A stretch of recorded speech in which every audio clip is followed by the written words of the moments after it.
এর আগে 11ই August bank থেকে টাকা উত্তোলনের সীমা বেঁধে দেয় বাংলাদেশ ব্যাংক। আগের দিন রাতে কেন্দ্রীয় ব্যাংক থেকে পাঠানো এক জরুরি বার্তায় এ নির্দেশনা দেওয়া হয়। পরে 7 সেপ্টেম্বর থেকে নগদ টাকা উত্তোলনের সীমা তুলে নেয় বাংলাদেশ ব্যাংক। তারপরও তারল্য সংকটে ভুগছে কিছু ব্যাংক। সর্বশেষ 24 সেপ্টেম্বর বাংলাদেশ ব্যাংকের সঙ্গে পরিচালিত বেসরকারি খাতের 9টি ব্যাংকে চলতি হিসেব প্রকাশ করে কেন্দ্রীয় ব্যাংক। তাতে দেখা যায় ব্যাংকগুলোতে ঘাটতি বেড়ে দাঁড়িয়েছে 18,167 টাকা।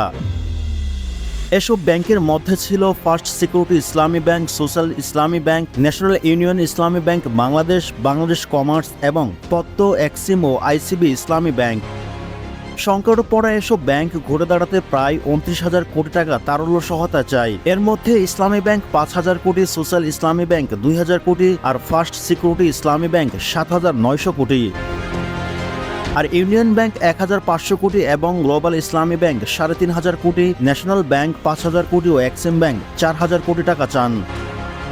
ব্যাংক খাতের দুর্নীতি নিয়ে লম্বা সময় ধরে ছিল আলোচনা ও সমালোচনা। এ খাত সংশ্লিষ্টরা জানায়, একদিকে ব্যাংকগুলোতে দুর্নীতির ফলে তারল্য সংকট তৈরি হয়েছে, অন্যদিকে দুর্নীতির খবর প্রকাশ হবার পর আস্থা হারিয়ে এসব ব্যাংক থেকে টাকা তুলে নিচ্ছে গ্রাহকরা। ফলে তারল্য সংকটের মুখোমুখি হয় এসব ব্যাংক। দুই কারণে এমন পরিস্থিতি সৃষ্টি হয়েছে উল্লেখ করে ফার্স্ট সিকিউরিটি ইসলামী ব্যাংকের নতুন বোর্ডের চেয়ারম্যান আব্দুল মান্নান। তিনি জানান, কিছু সংখ্যক গ্রাহকদের হাতে দেশের সম্পদের বড় অংশ পঞ্জীভূত হয়েছে। সারা দেশে কেবল তাদের টাকা সেই মালিকদের অবজ্ঞা করা হয়। 10% শেয়ার হোল্ডিং তারা নিজেদের মালিক হিসেবে দাবি করছেন বা মালিক হিসেবে পরিচয় দিয়েছেন। পরিচয় দিয়ে এই ব্যাংকগুলো কক্ষিগত করে এক ধরনের দুর্বৃত্তায়ন ঘটে ব্যাংকিং সেক্টরে। টিম টিআরসি হৃদয়ে ধারণ করে বাংলাদেশ, দ্য রিয়েল কনসালটেশন, স্বচ্ছ ভ্যাট আইনে দক্ষ ন্যায্য ভ্যাট প্রদানে।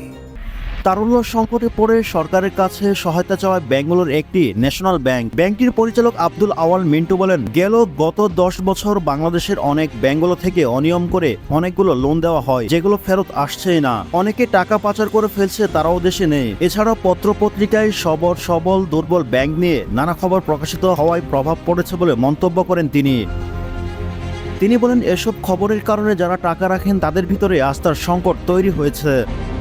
এদিকে তবে ব্যাংক টাকা দিতে পারবে না কিংবা বন্ধ হয়ে যাবে কোনো ব্যাংক এখনো এমন অবস্থায় পৌঁছেনি বলে মনে করেন ব্যাংকটির পরিচালক। তিনি বলেন, ব্যাংক এখন সমাধান করতে পারবে। ব্যাংকগুলো নতুন বোর্ড অনেক শক্তিশালী দাবি করে আব্দুল মান্নান গণমাধ্যমকে বলেন, দুর্বল ব্যাংকগুলোর তারল্য ঘাটতি মেটাতে নতুন উদ্যোগ নেওয়ার কথা জানিয়েছেন বাংলাদেশ ব্যাংক। বাংলাদেশ ব্যাংক নিয়ে দুর্বল ব্যাংকগুলোকে দেওয়া হবে, এর মাধ্যমে বাজারে থাকা টাকা দিয়ে সমস্যার সমাধান করা হবে বলে জানান তিনি। এর আগে আর্থিক অনিয়মে প্রবালী ঢাকা, ডাচ বাংলা ও ব্যাংক এশিয়া এছাড়া কোনো ব্যাংকে কত টাকা নির্ধারণ করে দেবে বাংলাদেশ ব্যাংক, আর ঋণের সুদহার কত হবে সেটিও সমঝোতার মাধ্যমে সেটি নির্ধারিত হবে।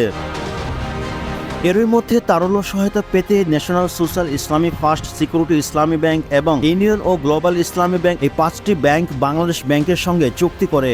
তাহলে কি দুর্বল ব্যাংকের গ্রাহকদের টাকার নিশ্চয়তা দিতে যাচ্ছে বাংলাদেশ ব্যাংক? এমন প্রশ্নের জবাবে শিখা জানান, সঙ্গে সবাই টাকা তুলতে তারল্য সংকট কাটবে না। সবাই যদি ধৈর্য ধরে স্বাভাবিক প্রক্রিয়ায় টাকা লেনদেন করে তবে সমস্যার সমাধান হবে বলে মন্তব্য করেন তিনি।